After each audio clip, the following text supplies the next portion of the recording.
Bismillahirrahmanirrahim. Alhamdulillah.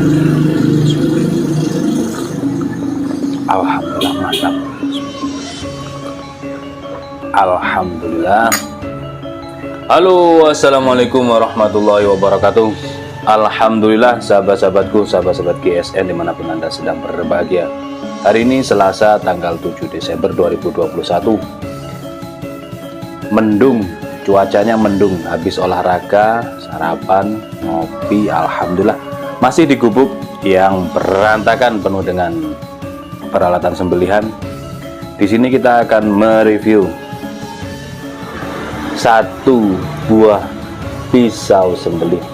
Ini sebenarnya dua, kita bikin kembar dua. Cuman kemarin pas kita bawa ke Madiun karena kecil tertumpuk-tumpuk patah di sininya. Ini pinnya kan gede, patah ketumpuk-tumpuk. Kemarin ke Madiun itu akhir bulan kemarin ya, 2 minggu yang lalu itu kita bawa 2 tas gede yang penuh dengan golok dan pisau. Makanya ini 2 terselip di bawah, satunya patah. Jadi sedang kita reparasi, kita perbaiki, kita ganti dengan corak yang sama. Ya terpaksa kita tampilkan satu sajalah dulu. Full brul amboina, cakep motifnya, keemas-emasan, cakep banget, indah, manis sih dilihatnya ya. Ini pinnya pin mozaik yang gede, tembus, beksinya dalam. Ketika saya patah itu kita lihat dalam juga. Pakai dural yang coklat ini dari Galih Sono Keling. Manis kalau untuk dipakai temen ngopi ya, di kafe, di warung, cakep. Dibuat bolang juga manis, juga cakep, mumpuni, mampu, karena materialnya dari baja bohler K110. Untuk panjang bilahnya 15 cm, terlebarnya 2,4 ketebalan 4 mili 4,5 atau 5 mili lah, ini utuhnya 5 mili. Jadi ketika finishing diperhalus lagi jadi 5 milian lah ini ketebalannya. Manis ini kalau untuk sembelihan unggas, ayam, bebek, mentok, burung enak ini, tapi jangan terlalu ditekan, cukup digesekkan saja karena ketajamannya, kalau berbicara ketajaman baja modern itu ya bagus tajamnya dan tajamnya awet. Untuk sembelihan biri-biri, domba, kambing bisa ini dengan metode kayak tarik di genggaman, pas tarik ini. Yang penting kencang, gelambir atau kulit bagian leher ditarik kencang, tinggal dash gitu segini. Jadi simple, kita pakai bilah untuk sembelihan kambing itu tidak usah terlalu panjang-panjang. Sekarang kita tes di tisu. Karena ini spek sembelihan, maka tisu itu cocok sebagai tes, jangan pakai tangan ya. Nah, perhatikan,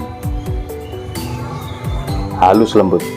Jadi mengetes ketajaman tidak lagi pakai tangan atau jari jemari, itu akan menipu karena jari jemari kita tidak bisa merasakan ketajaman yang asli gitu. Ketajaman semu atau ketajaman di grade rendah pun pasti akan terasa tajam di jari jemari kita, dan tapak daripada sidik jari kita menempel pada bilah itu akan mengakibatkan korosi, apalagi kalau baja-baja bekas itu mudah sekali terkontaminasi karena jari kita lembab, kena air, kena keringat tentunya, dan akan mudah sekali menjadikan bekas dan berakibat korosi.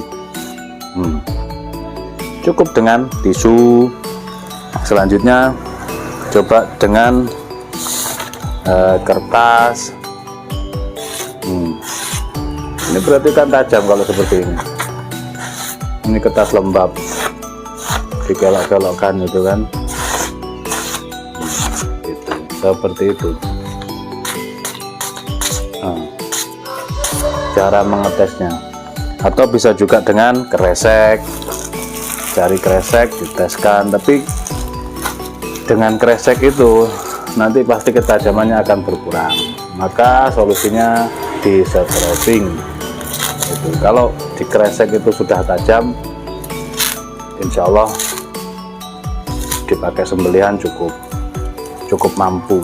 Tapi sekali lagi perlu diingat, tes dengan kresek akan mengakibatkan cepat tumpul di mata bilah,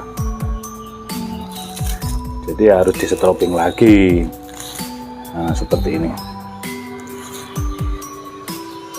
Oke, cukup ya.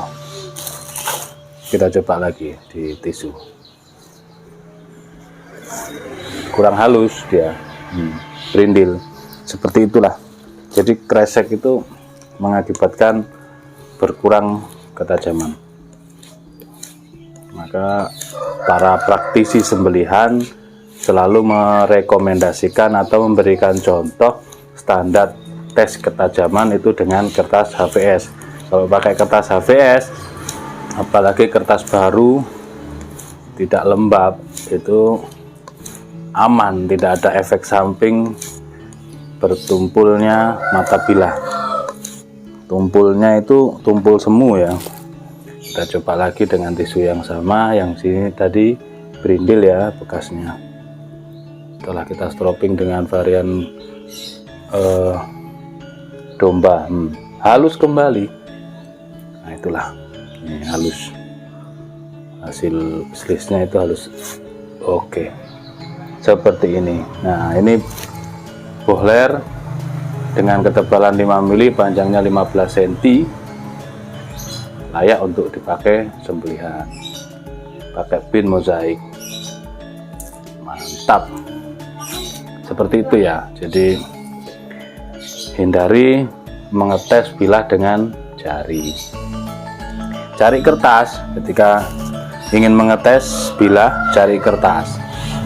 Itu kalaupun toh bisa dinaikkan di kresek ataupun tisu, nantinya pasti akan butuh di stropping. Kita stropping alhamdulillah selalu ready stock. Stropping, krim oles bilah ready stock, selalu ada insya Allah ketika di order seperti itu. Jadi supaya pertama mata bilah ini tidak mudah tumpul, kedua ketika kita mengetes dengan jari itu supaya sidik jari tidak menempel pada bilah yang akan mengakibatkan spot karat. Kalau baja modern masih mending, masih aman, tapi kalau baja-baja bekas, baja-baja per bekas itu cepat sekali menjadikan spot karat. Di bagian sini pengganjalnya menggunakan karet biasanya, spon. Nah itu meskipun kita tidak mengetes dengan jari, tapi spon yang mengencangkan supaya tidak longgar itu kan, nah kencang gini kan pakai karet. Itu pun kadang-kadang kalau baja bekas di sini akan menghitam dan menguning, mencoklat, mengakibatkan spot karat. Itu kalau baja-baja bekas, plus minusnya di situ. Cuman enaknya kalau baja bekas itu mudah diasah, empuk gitu diasahnya. Terus ketajaman juga samalah, awet gitu. Cuman kalau membicarakan baja-baja modern seperti ini, kita alhamdulillah untuk baja bohler untuk kelas K110 itu banyak sekali. Dari pisau sembelih, pisau seset, pisau jagal, golok sembelih itu banyak sekali, karena memang stok yang banyak di pasaran itu baja bohler K110. Adapun baja bohler yang lain, baja-baja premium yang lain, khususnya Elmax N695 itu terus Fanatis itu sangat sulit sekali saat ini. Ya mungkin efek dari pandemi sehingga pasaran baja dari luar negeri masuk ke Indonesia terhambat. Ya mudah-mudahan nanti tahun depan sudah normal kembali, jadi kita bisa memproduksi dengan baja-baja modern. Kita kombinasikan dengan kayu-kayu yang ada di Indonesia. Ada brul amboina, ada banyaklah kayu-kayu yang bagus, yang indah. Jadi sekalian kita bikin misalkan seperti ini, ada pisau dengan full brul amboina menggunakan material baja modern sekalian, jadi kecil tapi pedas, manis gitu ya. Nah seperti itu mungkin celotehnya di pagi hari ini mengawali aktivitas sahabat-sahabat GSN semuanya. Mudah-mudahan sahabat-sahabat dalam lindungan Allah selalu diberikan kesehatan, keberkahan, dimudahkan segala urusannya oleh Allah. Amin Allahumma amin. Akhiran walafu minkum. Assalamualaikum warahmatullahi wabarakatuh.